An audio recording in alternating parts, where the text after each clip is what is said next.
Good morning, YouTube, and welcome back to the channel. This is IMAX Sports with another football video, and today I'm going over the Kansas City and Tampa Bay offenses.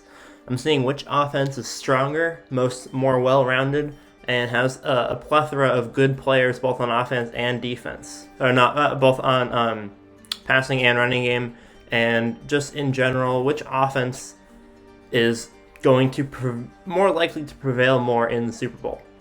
Both of these offenses have had phenomenal seasons. The Chiefs have more total yards, but the Buccaneers have more total points. And the Buccaneers are coming off of 240 points in their last 7 games, which is a phenomenal number, a phenomenal mark for Kansas City to try and stop. They're averaging over 35 points a game. So, with that being said, it's interesting to look at the breakdown of the season, how Tampa has done, how the Chiefs have done, and look more into these offenses with direct positional comparison. We're starting off this comparison video with the ever-present quarterback comparison. In every single NFL game ever, you have to compare the two quarterbacks, and a lot of times the two quarterbacks will tell you a lot about which team is the stronger team and which team's offense will prevail. In this matchup, we have Tom Brady versus Patrick Mahomes, the old versus the new. Both of them have thrown about 600 balls in the regular season. They completed about 400 of them. They both have about 4,700 yards. They both have almost 40 touchdowns. And Brady has about double the picks of Mahomes at 12 with Mahomes at 6, leaving them both with quarterback ratings very similar. Brady has a quarterback rating of 102.2 and Mahomes has a quarterback rating of 108.2. The difference there being the picks. And both of these quarterbacks have had phenomenal seasons. They both had Pro Bowl performances, even though Brady didn't make the Pro Bowl with 40 touchdowns. And it's interesting to see how these offenses will progress, how these offenses have progressed throughout the season, and where they're going to end up next week. In the playoffs, Tom Brady is 60 of 109 versus Patrick Mahomes, who's 50 of 68. That's a major difference. Brady's only completing 55% of his passes, while Mahomes is completing 74%. Brady has 290 yards per game, while Mahomes also has 290 yards a game. Brady has 7 touchdowns in 3 games, averaging just over 2. Mahomes has 4 touchdowns in 2 games, averaging exactly 2. And Brady has a few picks under his belt. So Mahomes is doing not significantly better in the playoffs, but Mahomes is doing noticeably better as a pure passer in the playoffs. He has thrown 0 picks, he has a higher completion percentage, and the Chiefs have done well for themselves in the playoffs so far. So in the regular season, if you were to ask me which of these quarterbacks was better, I would have told you Tom Brady. But after seeing the playoff performance that Patrick Mahomes has had, and the performance that Brady could have had he done a little bit cleaner of a job, it's an interesting thing to look at. I also have their career and playoff records. For their career regular and playoff records. So Tom Brady in the regular season is 77 winning percentage. Patrick Mahomes is an 83% winning percentage. So of course, Mahomes is going to be higher. He's younger in his career. As his career progresses, that will likely drop below 80%. It'll probably drop to between 70 and 80%. And it'll be interesting to see where he levels off. But they both win about the same amount of games. In the playoffs, Brady has a 75% winning percentage, and Mahomes isn't going to make it to the Super Bowl every single year of his career. So right now he is 6-1.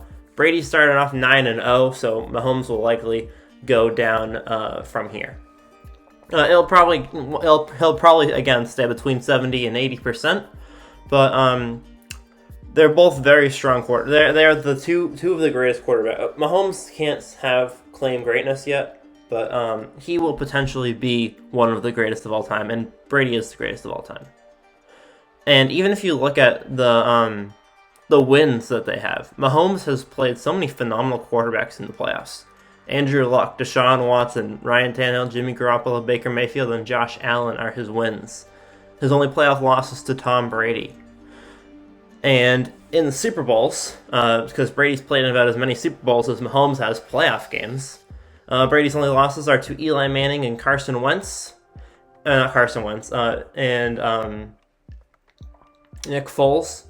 And in the Super Bowl, his only wins are against his not his only ones, but his wins are against some amazing players such as Kurt Warner, Russell Wilson, Matt Ryan, and Jared Goff, and Dominic McNabb was good in his prime too. Jake Delhomme, I don't really know much about. I don't think that he was fantastic, but Kurt Warner, Dominic McNabb, Russell Wilson, Matt Ryan, and Jared Goff are some pretty phenomenal names to have on your repertoire of quarterbacks beaten in Super Bowl games. I have to give Mahomes the point here, though. Mahomes is a younger, more agile quarterback, and although they're two great quarterbacks, you have to give Mahomes a slight edge in the quarterback position. Moving on to running backs, Tampa Bay has a massive group of Leonard Fournette and Ronald Jones, two very strong running backs. Ronald Jones was in the top 10, I believe, for rushing yards this season. He had 192 carries, 5.1 yards per attempt, was one of the highest in the league, and 7 touchdowns. Leonard Fournette had 400 yards and 6 touchdowns, so they had a phenomenal rushing game this year with 13 total touchdowns on the ground. As for Kansas City, Clyde Edwards-Helaire had a great rookie season, not quite as good as Ronald Jones' season, and Darrell Williams had a pretty solid, had an okay season for himself, but has stepped it up in the playoffs as Edwards-Helaire has been injured. Edwards-Helaire has only had 6 rushes in the playoffs. Darrell Williams has taken the bulk with 26, 130 yards at 5 yards per attempt. Both of them have a touchdown in the playoffs. And Leonard Fournette has 3 total touchdowns in the playoffs. Right now, I have to say that the Tampa Bay running game is stronger than the Chiefs running game. Tampa Bay's two-headed backfield and Kansas City's two-headed backfield they both have 2 strong players, but Darrell Williams just brings down Kansas City a little bit. Leonard Fournette has been a phenomenal player so far in his career, but he's been plagued with injuries, and now that he's healthy for the Tampa Bay Buccaneers, he's having a phenomenal season for himself. As for Ronald Jones, he is the starting running back and had almost 1,000 yards this year, is doing well in the playoffs, and we can expect to see good things from him coming forward. Clyde Edwards has been injured, and although Darrell Williams has been playing well, you don't know how consistent he will be, especially against the defensive line of the Tampa Bay Buccaneers. I think that Tampa Bay has to take this category as a win in the books. And I'm also giving wide... and the other thing I want to mention is Le'Veon Bell, question mark. He played a couple games in the regular season, but he hasn't really shown up. He hasn't really been a big factor on their team. He only played a couple games in the regular season. He hasn't done anything in the postseason, so I almost neglected him on this list. As for wide receivers, Mike Evans, Chris Godwin, Antonio Brown, and Scotty Miller are a fantastic squadron. The Chiefs have Tyreek Hill, Mecole Hardman, and Sammy Watkins.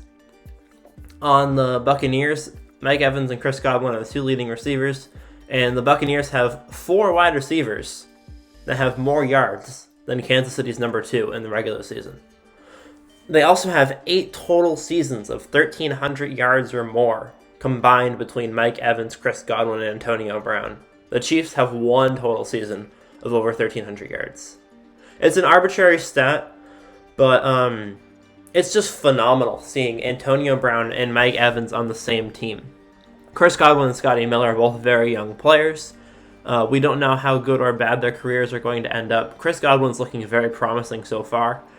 But so far, you have to give Tampa Bay the wide receivers in this cat. I know Tyreek Hill is a phenomenal player.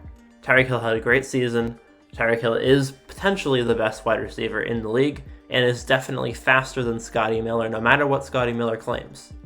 That being said, the Buccaneers do have a deep threat in Scotty Miller. Scotty Miller can, and Mike Evans, and Antonio, they have so many deep threats. They have so many short threats. You have to guard 4 guys on the Buccaneers. Any one of them can make a play at any time. I don't see Sammy Watkins as that. Sammy Watkins has not played in the playoffs. So really, for wide receivers, your threats are Tyreek Hill and Mecole Hardman. And I know that I'm getting to tight ends next, but in the wide receiver category, you have to give it to Tampa Bay. Tampa Bay is just overall stronger They have more depth, and they have more guys that you need to put second, third, fourth string cornerbacks on in order to cover everyone. And their running backs catch the football too. They have 2 phenomenal running backs, 4 phenomenal wide receivers. There's just so many guys. There's so much depth. And although none of them are the star player like Tyreek Hill, they get stuff done. And Mike Evans and Antonio Brown have some of the most impressive resumes of wide receivers in the league right now. Antonio Brown might be old, but you better believe that he can still bring it like he used to. Moving on, we have tight ends. On Tampa Bay, we have Rob Gronkowski, Cameron Brate, and O.J. Howard. And on Kansas City, we have Travis Kelce. Gronk had 630 yards in the regular season with 7 touchdowns. Cameron Brate had 300 yards and 2 touchdowns, and O.J. Howard had 150 yards and 2 touchdowns. In the regular season, Travis Kelce combated that stat line with 1,400 yards and 11 touchdowns. In the playoffs, Gronk has 43 yards, Cameron Brate has 149, and Kelce has 227 and 3 touchdowns. So, here are the points that I have here. Kelce is the only main tight end for Kansas City, but he does the job for 3.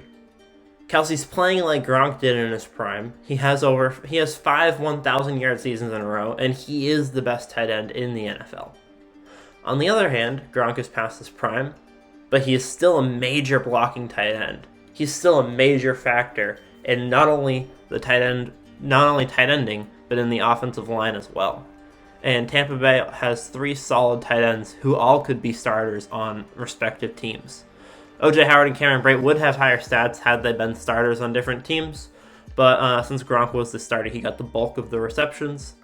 That being said, you have to give it to Kelce. This one kills me. It pains me not to put Gronk as the most dominant tight end on the field.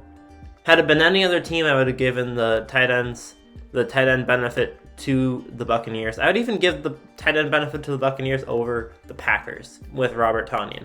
But Travis Kelce, you gotta give it to Travis Kelce. Travis Kelce is almost as good as Gronk was in his prime. I'm not gonna say he was as good because Gronk was the best, but you have to give Kelce credit where credit is due. And Kelce is the best tight end on the field right now, and he's going to perform in the Super Bowl. And although Kansas City is lacking at the wide receiver position, they are not lacking. Kelce is almost a wide receiver at this point. He makes up for it. And last but not least is the offensive line. I didn't really know how to compare these. What I did was I looked at Pro Football Reference, and I looked at the average value that they have on there. It's a type of scoring system that they use to explain how good or bad players do.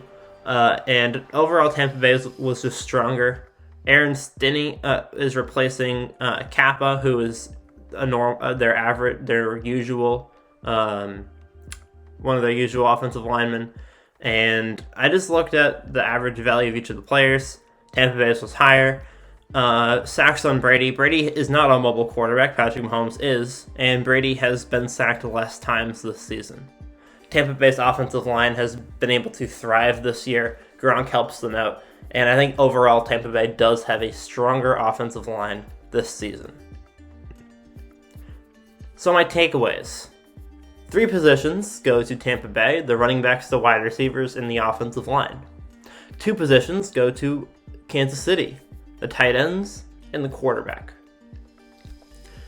Basically, Tampa has more strong pieces to the puzzle, while Kansas City has more star players, is the breakdown of it. And Tampa Bay also has a lot of old veterans that have played a very long time and are arguably past their prime. The Chiefs, on the other hand, have less fantastic players, but they're younger. Tyreek Hill is younger than Mike Evans. He's younger than Antonio Brown. Mahomes is younger than Brady. Kelce's younger than Gronk. If you saw Gronk, Antonio Brown, Mike Evans, and Tom Brady on the same team 5 years ago, that offense was scoring 100 touchdowns. But now, they still have a very strong offense, but Kansas City's offense might be a tad bit better. We'll see when the Super Bowl comes. This video isn't really deciding which offense is stronger right now. I don't think that I have the answer to that. I don't really have an opinion on that. I think that they're both phenomenal offenses. But I figured it'd be interesting to look at each position, see which team was stronger at each position, and have a little look into how these teams are formed and what kinds of players each team looked for when they were building the ultimate team. So, thank you guys all for watching the video. Make sure to leave a like and subscribe to the channel if you are new. And let me know what you guys want to see in future videos, and comment down below who you think is going to win the Super Bowl. I have Tampa Bay as my pick. Watch my video from a couple days ago if you want to see my breakdown of the two teams statistically. And I hope you guys enjoyed the video, and let me know what other ideas you guys want to see. I'm trying to think of some creative ideas. A lot of my videos coming up the next couple weeks are going to be related to the Super Bowl, and a lot of them will be like, I'll probably do a which defense is stronger video. I might do a Hunger Games video with the Tampa Bay players or the Kansas City players, or both. So let me know what you guys want to see for future videos in the comments below, and I'll see you guys all in the next one. Peace.